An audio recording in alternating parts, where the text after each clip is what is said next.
तो मूवी की शुरुआत होती है 2016 से, जहां पर हम लोग देख पाते हैं कि फिलीपींस में काफी सारे क्रिमिनल्स हैं जो कि साउथ कोरिया से भागकर यहां पर आ गए थे, पर अब वो पकड़े जा चुके हैं। इसीलिए पुलिस वाले उन्हें एयरपोर्ट लेकर आए थे ताकि वो इन क्रिमिनल्स को वापस से साउथ कोरिया में भेज सकें। तब यहाँ पर हम एक आदमी को देख पाते हैं जो कि विक्टिम फैमिली में से ही एक था, और वो नहीं चाहता था कि इन सब में से एक भी क्रिमिनल वापस से जिंदा साउथ कोरिया पहुंचे। इसीलिए वो यहाँ पर सुसाइड बॉम्बर बनकर आया होता है, जिसके बाद वो यहाँ पर उन क्रिमिनल के साथ साथ काफी सारे मासूम लोगों की जान भी ले लेता है। और अब यहाँ से सीन आता है 2022 में, जहाँ पर हम लोग देख पाते हैं कि फिलीपींस में वापस से काफी सारे साउथ कोरिया के लोग ही पकड़े गए हैं जो कि क्रिमिनल थे, और पुलिस वाले वापस से उन्हें साउथ कोरिया भेजने की प्लानिंग कर रहे थे। पर क्योंकि इस बार कोई भी नहीं चाहता था कि सन 2016 वाला केस वापस से रिपीट हो, इसलिए उन्हें इस बार कार्गो शिप की मदद से साउथ कोरिया भेजा जाने वाला था।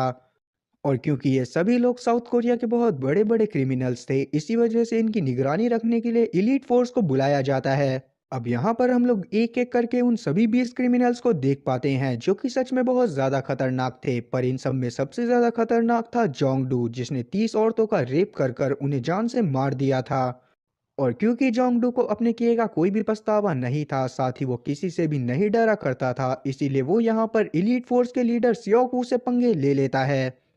तब सियोकू को काफी ज्यादा गुस्सा आती है और वो सभी कैदियों के सामने इसे बहुत बुरी तरह से मारता है। अब यहाँ से सीन शिफ्ट होकर आता है सियोल में, जहाँ पर ही इन सभी क्रिमिनल्स को लेकर जाया जाने वाला था।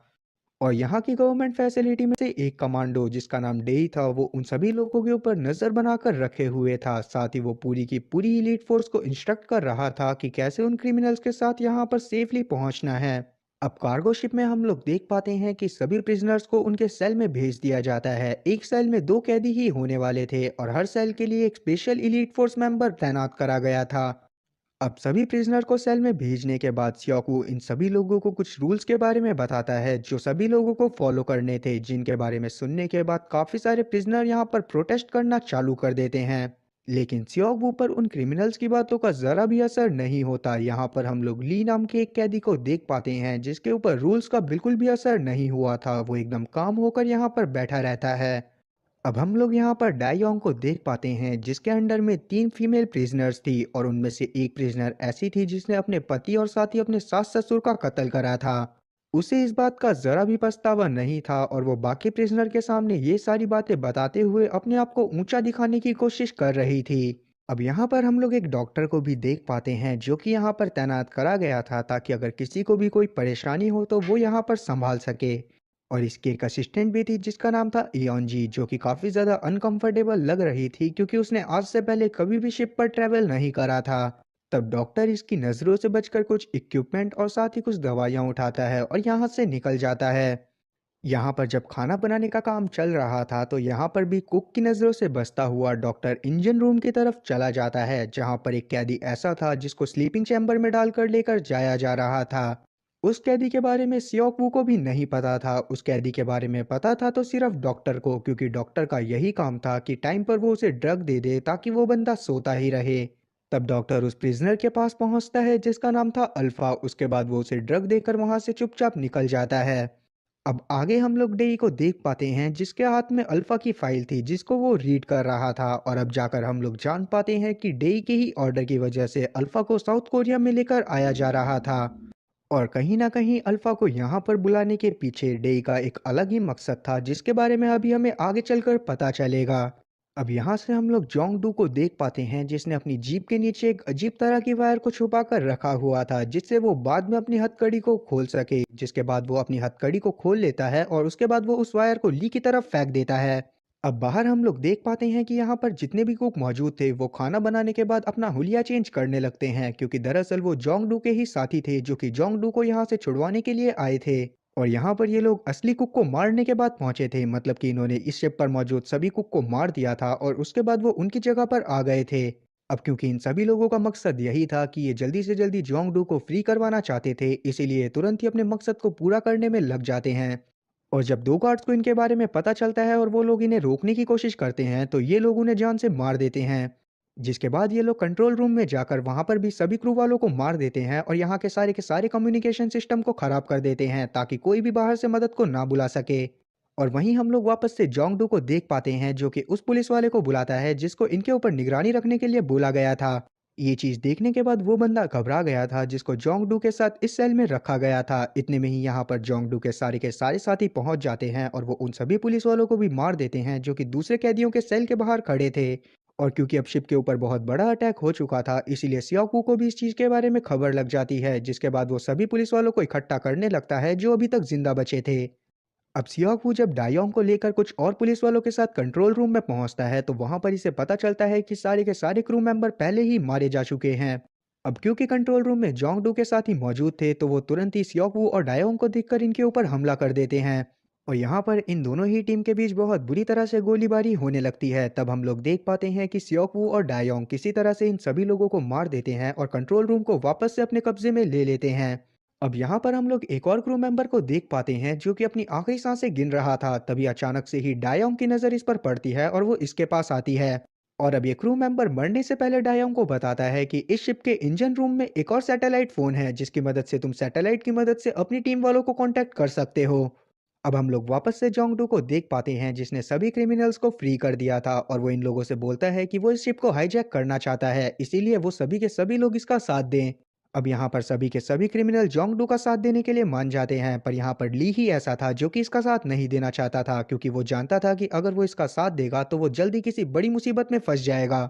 साथ ही ये जोंगडू को भी समझाने की कोशिश कर रहा होता है कि शायद इसे ऐसा काम नहीं करना चाहिए, पर जोंगडू इसकी बात को नहीं सुनता और अपनी ही मनमानी करता रहता है। वहीं हम लोग डॉक्टर को देख पाते हैं जिसे जब पता चलता है कि शिप में फायरिंग हो रही है तो वो तुरंत ही अपनी असिस्टेंट को लेकर अपने रूम को लॉक कर लेता है, क्योंकि ये नहीं चाहता था कि बाहर जो भी क्रिमिनल मौजूद हैं वो इसको या फिर इसके असिस्टेंट को मार दें। अब आगे हम लोग जोंगडू के कुछ साथियों को देख पाते हैं जो कि वहां पर मौजूद सारी के सारी डेड बॉडीज को एक रेफ्रिजरेटर में रख रहे थे जो कि किचन में ही मौजूद था। पर क्योंकि उस रेफ्रिजरेटर का ड्रेन पाइप टूट गया था इसीलिए वहां पर बहने वाला सारा का सारा ब्लड अल्फा की बॉडी के ऊपर जाकर गिरता है। और अल्फा जो कि अब तक सो रहा था वो तुरंत ही खड़ा होता है और उसके हाथ को हम देख पाते हैं जो कि किसी शैतान के हाथ की तरह लग रहे थे। अब ये खड़ा होकर अपने ऑक्सीजन मास्क को निकालता है और यहाँ से बाहर जाने की कोशिश करने लगता है। अब हम लोग डायोंग और साथ ही सियोकवू को देख पाते हैं जो कि उन सेल्स के पास पहुंच गए थे जहां पर क्रिमिनल को रखा गया था। तब सियोकवू को पता चलता है कि जोंगडू के साथ ही यहाँ से भाग चुके हैं और इसीलिए ये लोग इंजन रूम की तरफ बढ़ने लगते हैं। वहीं हम लोग देख पाते हैं कि जोंगडू इनसे पहले इंजन रूम में पहुंच जाता है जहां पर पहुंचने के बाद ये यहाँ के सैटेलाइट फोन को भी खराब कर देता है। यहीं पर एक क्रू मेंबर भी मौजूद था जो कि अभी तक जिंदा बचा हुआ था, जिसे देखने के बाद जोंगडू पहले इसके मजे लेता है और उसके बाद वो इसे जान से मारने वाला था। लेकिन ये इसे जान से मार पाता इतने में ही यहाँ पर सियाओकू पहुंच जाता है और इसको गन पॉइंट पर ले लेता है। पर अल्फा जो कि अपनी नींद से जाग चुका था वो भी आगे बढ़ता हुआ इनके नजदीक पहुंच जाता है और जब वो इतने सारे लोगों को देखता है तो वो यहाँ पर मौजूद काफी सारे क्रिमिनल्स को जान से मार देता है।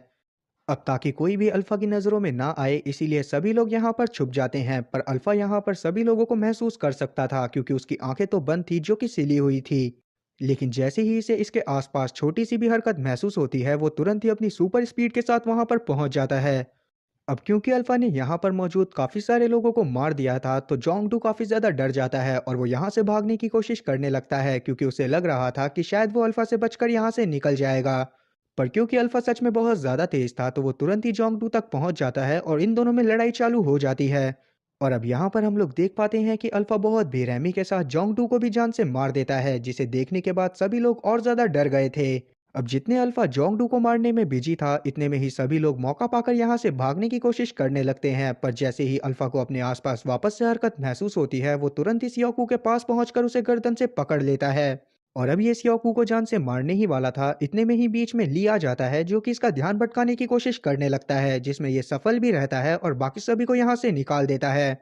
तब ली सभी लोगों को बाहर निकालने के बाद खुद भी वहां से बाहर निकलने में कामयाब हो जाता है और जब अल्फा इनके पीछे आ रहा था तब ये उस रूम को ही लॉक कर देते हैं जिसमें ये लोग मौजूद थे। वहीं हम लोग डे को देख पाते हैं जिसे अब तक कोई भी इंफॉर्मेशन नहीं मिली थी कि आखिरकार शिप पर क्या चल रहा था, इसीलिए वो अपनी सैटेलाइट इमेज की मदद से पता लगाता है कि आखिरकार शिप पर क्या चल रहा है। और आगे उन इमेजेस की मदद से इसे पता चलता है कि कार्गो शिप पर बहुत बुरी तरह से लड़ाई हो चुकी है और यहाँ पर काफी सारे लोग मारे जा चुके हैं। इतने में ही एक सीईओ नाम के बंदे का कॉल डेई के पास आता है, जिसको जब पता चलता है कि शिप पर क्या हुआ है तो वो तुरंत ही डेई से वहां पर जाकर सब कुछ साफ करने को बोलता है। अब जब यहाँ पर हम लोग सीईओ को देख पाते हैं तो हमें पता चलता है कि उसकी चेस्ट पर कुछ अजीब तरह के मार्क्स हैं और साथ ही वैसे ही मार्क्स अल्फा की बॉडी पर भी थे। और अब जाकर हमें समझ में आता है कि दरअसल डेई अल्फा को यहाँ पर नहीं बुलाना चाहता था, बल्कि वो आदमी सीईओ था जो कि अल्फा को यहाँ पर लेकर आना चाहता था। अब शिप पर हम लोग दो क्रू मेंबर को देख पाते हैं जो कि अभी तक जिंदा थे और वो यहाँ पर लाइफ बोट की मदद से यहाँ से निकलने की कोशिश करने लगते हैं, पर इतने में ही यहाँ पर अल्फा पहुंच जाता है जो कि इन लोगों को वापस से बहुत बेरहमी के साथ मार देता है। अब यहीं पर डॉक्टर का रूम भी मौजूद था तो इयोनजी तुरंत ही बाहर झांक कर देखने लगती है कि आखिरकार क्या चल रहा है, पर जैसे ही वो अपनी गर्दन को उस खिड़की के पास लाती है वैसे ही अल्फा अपना हाथ घुसाकर उसकी गर्दन को पकड़ लेता है। तब ये इयोनजी की जान को भी ले लेता है, पर डॉक्टर अभी तक जिंदा था जो कि यहाँ पर से किसी तरह से निकलकर भागता है और इसके बाद ये सियोकू तक पहुंच जाता है। तब सियोकू डॉक्टर के ऊपर ही अटैक करता हुआ इससे पूछता है कि आखिरकार अल्फा कौन है। जवाब में डॉक्टर इसे बताता है कि अल्फा के बारे में ये कुछ भी नहीं जानता, बस इसे इतना ऑर्डर मिला था कि अल्फा को ड्रग देकर सुलाए रखना है और वो ऑर्डर किसी और ने नहीं बल्कि डेई ने ही दिए थे। अब इस बात को सुनने के बाद सियोकू थोड़ा शॉक होता है और सोचने लगता है कि आखिरकार डेई अल्फा को वहां पर क्यों लेकर जाना चाहता था। अब हम लोग मियोंग और साथी कुनबे को देख पाते हैं जो कि वापस से भागने की कोशिश कर रहे थे, लेकिन इतने में ही यहाँ पर अल्फा पहुंचकर इन लोगों के ऊपर अटैक करने की कोशिश करने लगता है। ये लोग जाकर लिफ्ट में छुप जाते हैं पर अल्फा भी वहां पर पहुंच जाता है। और अब यहाँ पर सियोकू भी पहुंच गया था जो कि अल्फा का ध्यान भटकाता है और इसके ऊपर शूटिंग करने की कोशिश करने लगता है। पर अल्फा अभी इसकी तरफ ना बढ़कर मियोंग और साथी कुनबे के ऊपर ही अटैक करने की कोशिश कर रहा था। तब मियोंग तो लिफ्ट से बाहर निकल जाती है पर कुनबे अभी वहीं पर थी। इतने में ही सियोकू भी लिफ्ट की रस्सी को काट देता है। तब वो लिफ्ट अल्फा और साथी कुनबे संग नीचे जाकर गिरती है, जिसमें कुनबे तो तुरंत ही मारी जाती है पर अल्फा अभी भी जिंदा था जो कि तुरंत ही सियोकू के ऊपर अटैक कर देता है। अब यहाँ पर सियोकू ने मियोंग को एक रेफ्रिजरेटर में छुपा दिया था जिसमें बाकी सभी लोगों की डेड बॉडी पड़ी हुई थी, जिसके बाद ये तुरंत ही अल्फा की तरफ बढ़ने लगता है जैसे ये उसे जान से मार देगा। पर इसके सारे अरमा आंसू बनकर बह जाते हैं क्योंकि अल्फा सच में बहुत ज्यादा ताकतवर था जो कि इसकी भी ले लेता है जान। और मियोंग जो कि रेफ्रिजरेटर में बंद थी उसे जब समझ में आता है कि सियोकू मारा जा चुका है तो वो काफी ज्यादा घबराने लगती है, पर उसके पास एक आइडिया था जिससे वो अल्फा से बच सकती थी। तब ये यहाँ मौजूद सभी डेड बॉडीज के बीच में लेट जाती है और ऐसे प्रिटेंड करती है जैसे ये मर चुकी हो, और जब अल्फा यहाँ पर आता है तो उसे मियोंग के ऊपर जरा सा भी शक नहीं होता और वो आगे बढ़ा चला जाता है। अब वहीं हम लोग डॉक्टर और ली को देख पाते हैं जो कि बाकी सभी सर्वाइवर को लेकर उस रूम में पहुंच गए थे जहां पर अल्फा को लॉक कर रखा गया था। और यहाँ पर अल्फा से रिलेटेड इन लोगों को एक फाइल मिलती है जिसकी मदद से इन्हें पता चलता है कि 1943 में अल्फा एक सोल्जर था जिसको एक मिशन के दौरान फिलीपीन में भेजा गया था जहाँ पर उसे पकड़ लिया गया।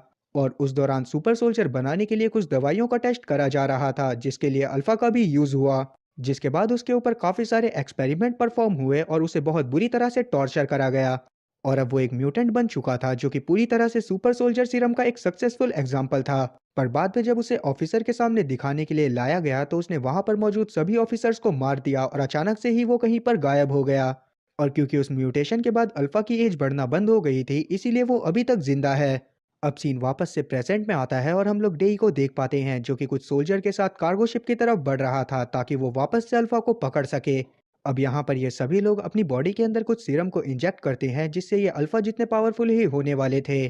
फिर जब ये लोग कार्गो शिप पर पहुंचते हैं तो यहाँ पर इन्हें मियोंग दिखती है जो कि इनसे मदद मांगने की कोशिश कर रही थी, पर यहाँ पर डाई इसकी मदद करने की बजाय इसे जान से ही मार देता है क्योंकि अभी के टाइम पर इनका मिशन बस इतना था कि इन्हें अल्फा को पकड़कर ही साउथ कोरिया लेकर जाना था। और इसके कुछ समय में ही डेई बाकी सभी लोगों को भी ढूंढकर जान से मार देता है, पर वो ली को जिंदा छोड़ता है। और अब जाकर हमें ली के पास्ट के बारे में पता चलता है कि वो दरअसल एक क्रिमिनल नहीं है। दरअसल डेई खुद भी उस एक्सपेरिमेंट का हिस्सा था जो कि सीक्रेट ऑर्गेनाइजेशन में हुआ था। अब यहाँ पर डेई की बॉडी पर हम लोग बिल्कुल वैसे ही नंबर को देख पाते हैं जो कि सीईओ और साथ ही अल्फा की बॉडी पर लिखा गया था। और क्योंकि ली उस सीक्रेट ऑर्गेनाइजेशन से किसी चीज का बदला लेना चाहता था इसीलिए ही वो जानबूझकर फिलीपींस में पकड़ा गया था ताकि वो साउथ कोरिया पहुंचकर उस सीक्रेट ऑर्गेनाइजेशन को जड़ से खत्म कर सके। और अब जाकर इन लोगों की बातों से हम लोग ये जान पाते हैं कि आखिरकार ली किस चीज का बदला उन सीक्रेट ऑर्गेनाइजेशन वालों से लेना चाहता है। दरअसल ली और काफी सारे लोगों को उन सीक्रेट ऑर्गेनाइजेशन वालों ने साउथ कोरिया में ही पकड़ा था ताकि वो उनके ऊपर एक्सपेरिमेंट परफॉर्म कर सके। पर वो प्रोजेक्ट पूरी तरह से फेल हो गया और वहां पर जितने भी लोग मौजूद थे वो सभी के सभी लोग मारे गए, जिसके बाद उन सभी लोगों की डेड बॉडी को मशीन समेत डंप यार्ड में फेंक दिया गया था। पर अचानक से ही उन सभी सीरम ने जो कि इनकी बॉडी में इंजेक्ट करे गए थे ली के ऊपर वर्क करना चालू कर दिया और वो जिंदा बच गया।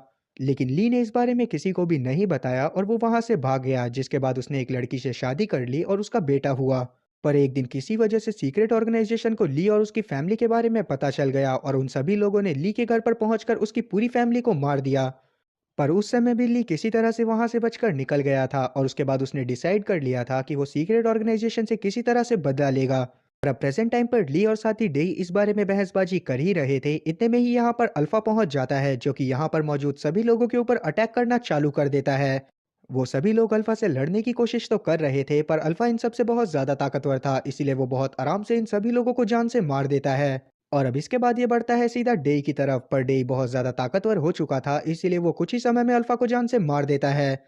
अब तक ली को लग रहा था कि शायद अल्फ़ा डे को मार देगा, पर क्योंकि डे ने ही अल्फ़ा को मार दिया था, इसीलिए अब ली खुद ही डे के ऊपर अटैक कर देता है। और अब यहाँ पर हमें इन दोनों के बीच एक बहुत खतरनाक फाइट देखने को मिलती है, जिसमें ये दोनों एक दूसरे को उठा-उठा कर फेंक रहे थे। और एट लास्ट जब ली को काफ़ी ज़्यादा गुस्सा आता है, तो वो डे को ही उठाकर समुद्र में फेंक देता है और उसके बाद वो खुद भी समुद्र में कूद जाता है। इसके समुद्र में कूदने के बाद हम लोग सीईओ को देख पाते हैं जो कि उस जगह पर पहुंच गया था जहां पर उसकी सीक्रेट ऑर्गेनाइजेशन थी। वहां पर पहुंचने के बाद ये अपने पास्ट को याद करने की कोशिश करने लगता है, तब जाकर हमें पता चलता है कि ये खुद भी 1943 से ही जिंदा है, क्योंकि ये उस समय का ऐसा सोल्जर था जो कि अल्फा से भी ज्यादा ताकतवर था और इसके ऊपर भी उस सीरम ने वर्क करा था। जिसके बाद इसने और भी काफी सारे अपने जैसे सोल्जर ही बनाने की कोशिश करी, जिसमें से ली भी एक था। और अभी के टाइम पर सीईओ एक रूम में पहुंचता है जहां पर एक बच्चा था जिसकी दोनों ही आंखों का कलर बहुत ज्यादा अलग था। और ये बच्चा कोई और नहीं बल्कि ली का बेटा था। अब जाकर हम जान पाते हैं कि उस दिन डे को पता चल गया था कि ली के बच्चे में भी ली की तरह ही सुपर पावर है, इसीलिए उसने ली के बच्चे को पकड़ लिया था। पर ली को इस बारे में कुछ भी नहीं पता था, उसे ये लग रहा था कि शायद उन लोगों ने उसके बच्चे को मार दिया। और अब हम लोग ली को देख पाते हैं जो कि साउथ कोरिया में सी के ज़रिए पहुँच गया था, जो कि यहाँ पर तैरता हुआ पहुँचा था। अब ये यहाँ पर पहुँचने के बाद सीधा निकल पड़ता है उस सीक्रेट ऑर्गेनाइज़ेशन की तरफ ताकि ये उसको ख़त्म कर सके। लेकिन हमें ये नहीं बताया जाता कि आखिरकार वो किस तरह से सीक्रेट ऑर्गेनाइज़ेशन को ख़त्म करेगा। और इसी के साथ ये मूवी यहीं पर ख़त्म होती है। तो उम्मीद है कि एक्सप्लेनेशन अच्छी लगी होगी। अगर एक्सप्लेनेशन अच्छी लगी हो तो चैनल को सब्सक्राइब करना और बेल नोटिफिकेशन को ऑल पर सेलेक्ट करना और वीडियो को भी लाइक करना। मैं ऐसी ही और मज़ेदार एक्सप्लेनेशन वीडियोस लाता रहूँगा। खैर तब तक के लिए टाटा और गुड बाय।